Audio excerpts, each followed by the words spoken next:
बर्बरीक कौन थे और क्यों कहलाए? खाटू श्याम एक संपूर्ण कथा भूमिका।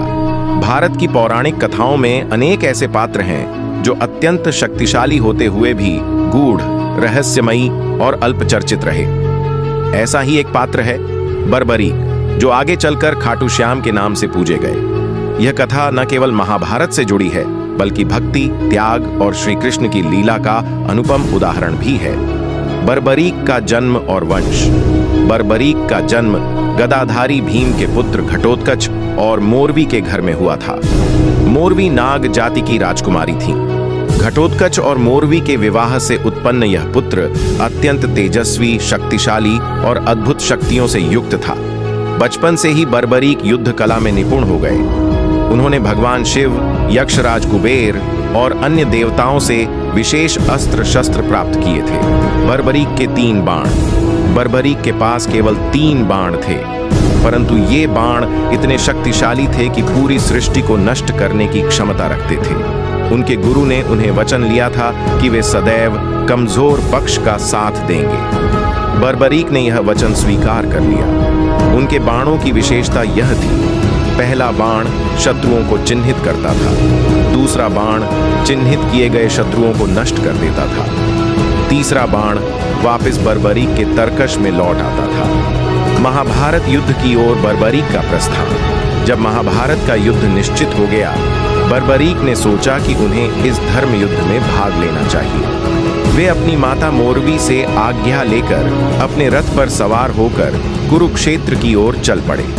माता मोरवी ने उन्हें कहा था, युद्ध में वही भाग लेना जो सदैव कमजोर पक्ष का साथ दे। श्री कृष्ण से भेंट। जब बर्बरीक कुरुक्षेत्र के निकट पहुंचे तो श्री कृष्ण ने ब्राह्मण के वेश में उनका मार्ग रोका और उनसे उनका परिचय पूछा। बर्बरीक ने पूरी निष्ठा से अपनी शक्ति और 3 बाणों की महिमा बताई। उन्होंने कहा, मैं युद्ध में उस पक्ष का साथ दूंगा जो कमजोर होगा। यह सुनकर श्री कृष्ण चिंतित हो उठे, क्योंकि यदि बर्बरीक कौरवों को कमजोर मानकर पांडवों पर हमला करते तो पांडव हार जाते, फिर पांडव कमजोर हो जाते तो बर्बरीक उनका साथ देते। ऐसा चक्र चलता रहता और युद्ध का कोई निष्कर्ष न निकलता। श्री कृष्ण की परीक्षा। श्री कृष्ण ने बर्बरीक की शक्ति की परीक्षा लेनी चाहिए। उन्होंने एक पीपल के वृक्ष की ओर इशारा किया और उसकी सारी पत्तियों को बाण से भेदने को कहा।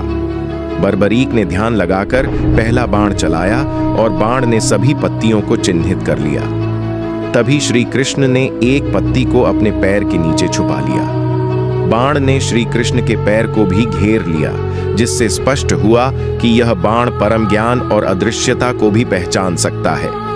श्री कृष्ण द्वारा शीश दान की मांग। श्री कृष्ण ने बर्बरीक से कहा, तुम्हारी शक्ति बहुत महान है, लेकिन इस युद्ध में भाग लेने से युद्ध निष्पक्ष नहीं रह पाएगा, अतः मैं तुमसे तुम्हारा शीश मांगता हूं। बर्बरीक ने तुरंत सहमति दी और अपना शीश श्री कृष्ण को समर्पित कर दिया।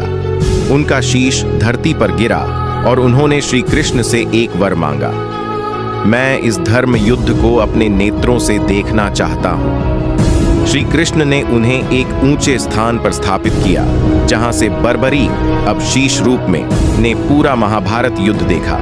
युद्ध के बाद श्री कृष्ण और पांडवों का संवाद। युद्ध समाप्त होने के बाद पांडवों में यह प्रश्न उठा कि इस युद्ध में विजय किसकी कृपा से प्राप्त हुई। श्री कृष्ण ने सुझाव दिया कि इस युद्ध को देखने वाले बर्बरीक के शीश से पूछा जाए। जब बर्बरीक से पूछा गया तो उन्होंने उत्तर दिया, मैंने इस युद्ध में केवल श्री कृष्ण को ही कर्म करते देखा। वही नीतिकार, वही संचालन करता, वही नीति और युद्ध का नियंता है। अन्य सब तो केवल उनके द्वारा रचित लीला के पात्र हैं। खाटू श्याम का रूप। बर्बरीक का शीश। बाद में श्री कृष्ण ने वरदान दिया, कलयुग में तुम मेरे ही रूप में पूजे जाओगे। तुम्हारा नाम होगा श्याम और तुम खाटू नगरी राजस्थान में प्रतिष्ठित होोगे। जो तुम्हें सच्चे मन से याद करेगा उसकी मनोकामना पूर्ण होगी। खाटू श्याम मंदिर और मान्यता।